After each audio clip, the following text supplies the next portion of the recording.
Halo Sobat Perumas Muda, kembali lagi di TTS, Think, Talk, and Share bersama saya Aldi Lausiana. Di TTS kali ini membahas seputar dunia kehumasan di Indonesia. Spesial dari TTS sebelumnya, di TTS yang ketiga ini kita menyajikan secara virtual. Walaupun demikian, tetap tidak mengurangi kedekatan antara host dengan narasumber.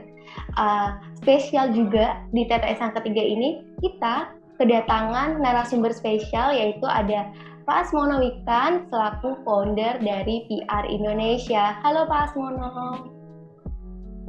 Halo Dila, apa kabar? Baik. Pak Asmono gimana kabarnya, sehat? Alhamdulillah kabar baik, sehat. Alhamdulillah ya.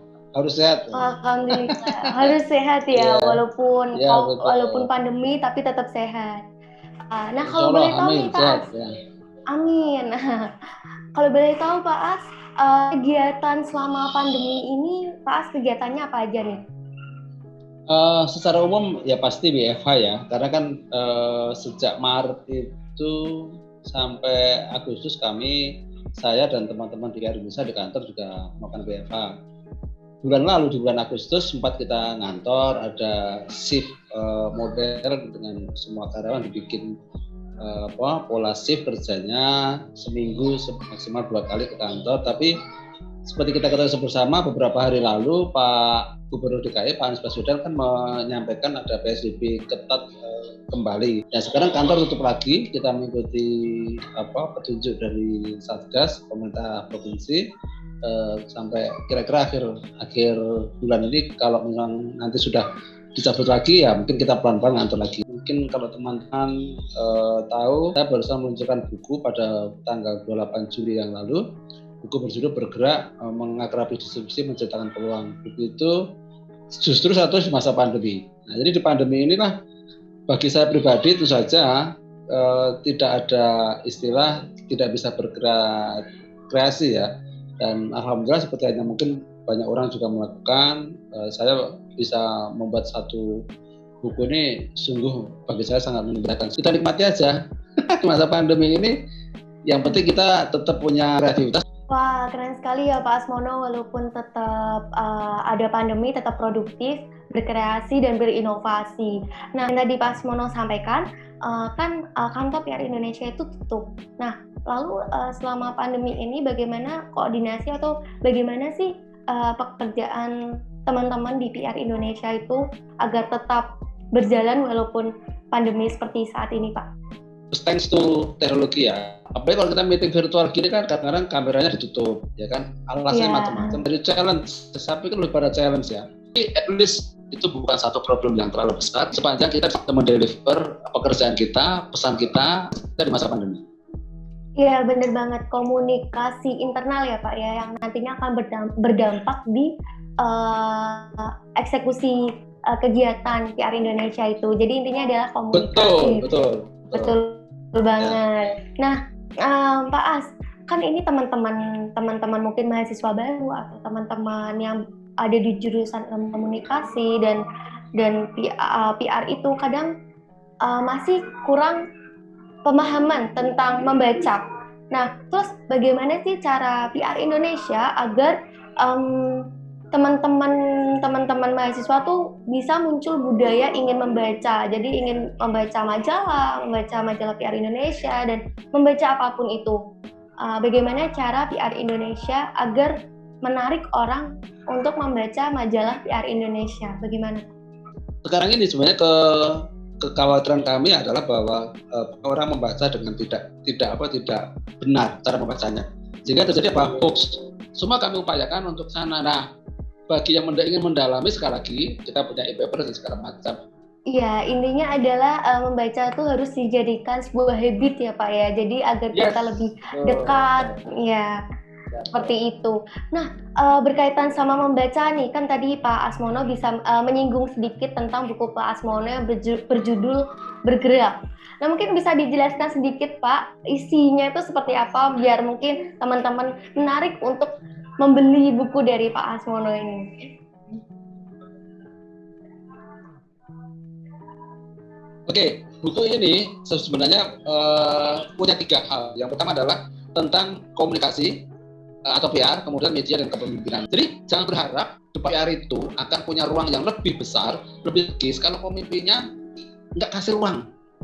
Pemimpin boleh saja nggak tahu tentang apa itu PR, tetapi kalau dia punya kemauan untuk memberikan ruang yang cukup berkreasi, berinovasi PR-nya, saya kira itu jauh lebih bagus lagi karena pemimpinnya paham komunikasi, lebih bagus lagi kalau pemimpinnya paham, memahami, dan pemimpinnya itu berkenan untuk menarik gerbong depan PR dia itu lebih strategis. Nah, tentu ini ideal sekali. Nah, tapi kan beberapa yang tidak ideal sebenarnya. Nah, oleh karena itu saya ingin mendorong para pemimpin untuk sadar bahwa komunikasi itu penting. Siapa yang bekerja di balik media mainstream itu, siapa aktor-aktornya, siapa pemiliknya, dan apa pengaruh media mainstream, media konvensional bagi masyarakat. Nah, yang terakhir ada soal PR itu sendiri. PR harus mengungkapkan kebenaran, harus berkata dengan jujur. Nah, itu semua saya bawa dalam buku saya. Sehingga buku saya ini memang tidak sangat teknis, operasional, bagaimana orang membuat siaran pers, bagaimana orang membuat konten media yang sosial media yang menarik. Buku ini adalah catatan seorang jurnalis PR. Nah, itulah yang kemudian membuat saya punya kesempatan untuk mengetahui, melihat, mengobservasi, sekaligus kemudian mengambil sebuah referensi bahwa apa yang sedang terjadi. Dengan buku ini mudah-mudahan saya bisa mengontribusi, walaupun ya kecil sekali berarti kontribusi saya, bahwa PR yang saya yakin ya harus menjadi fungsi strategis manajemen. Ya, berarti inti dari buku itu dan yang diinginkan Pak As adalah agar PR itu menjadi fungsi strategis manajemen di organisasi atau perusahaan. Seperti itu ya Pak As ya? Betul.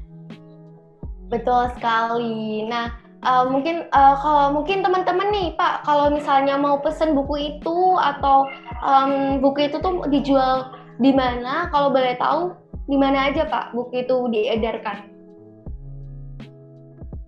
Buku itu tidak saya jual di tempat-tempat umum, tidak di bookstore. Langsung aja DM ya Pak ya? Siap aja. Iya. Jadi buku itu nggak ada di mana-mana. Iya benar, buku ini tuh limited edition nah kalau bahasanya anak muda ya Pak ya. Jadi nggak terjual di tempat-tempat umum seperti itu. Nah balik lagi nih Pak As ke PR Indonesia kan tadi Pak As sudah berbicara kalau PR Indonesia sudah mengadakan acara virtual yaitu PR Indonesia Award yang dimana pria ini itu adalah seremonial awarding pertama secara virtual yang ada di Indonesia, benar bukan Pak? Selama pandemi ini. Ya, kalau dari sisi PR saya kira begitu. Kita harus berinovasi dan kita harus sadar bahwa ada keterbatasan yang harus kita sesuaikan. Sehingga pada akhirnya ke belakang, ke depan, sekarang ini kami punya pola. Oh ya, ini begini cara menyelenggarakannya. Hampir sama, malah lebih banyak daripada kalau diadakan offline. Ya ini thanks to digital ya. Iya, benar Pak As. Iya, berarti intinya adalah walaupun mengadakan event secara virtual maupun event secara langsung, yang penting kita harus mengetahui pola-polanya ya Pak ya. Jadi kalau misalnya udah mengetahui pola-polanya nih teman-teman bisa lancar-lancar, jadi bisa mengurangi kendala-kendala yang ada seperti itu.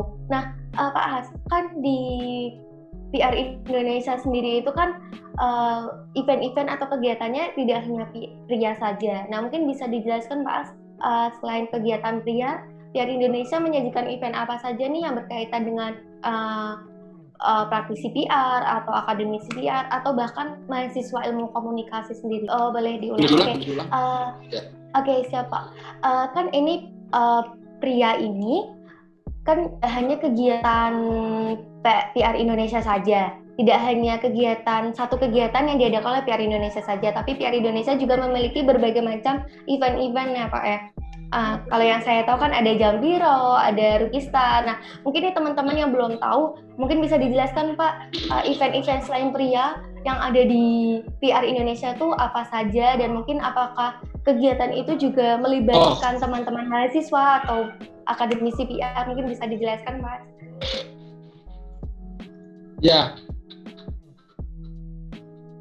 Oke, Dila. Jadi setiap tahun itu memang ada event khusus untuk dari mahasiswa sampai ke PR profesional. Namanya Jambore PR Indonesia profesional ya, sudah punya level jabatan yang tinggi. Nah, itu biasa tiap tahun sekali, semua ada dalam naungan payung Jambore PR Indonesia atau Jampiro. Lalu ada juga yang namanya Icon PR Indonesia untuk yang baru bekerja di awal-awal sebagai praktisi PR. Lalu ada juga fellowship program. Fellowship program ini untuk siapa?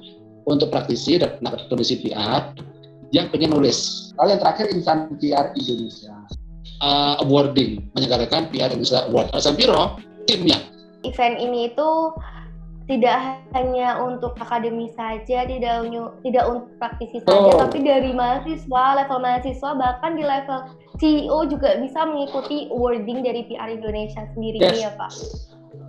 Benar banget. Nah, untuk yang terakhir nih Pak As, untuk bahas-bahas yang terakhir, mungkin Pak As di sini kan mau pergi atau mau jalan-jalan lagi, nih mungkin bisa memberikan closing statement kepada teman-teman perhumas muda yang ada di seluruh Indonesia berkaitan tentang PR atau kehumasan. Silakan Pak As.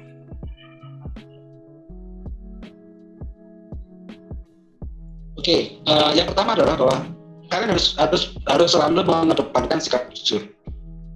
Yang kedua adalah kita harus terus mengembangkan kompetensi.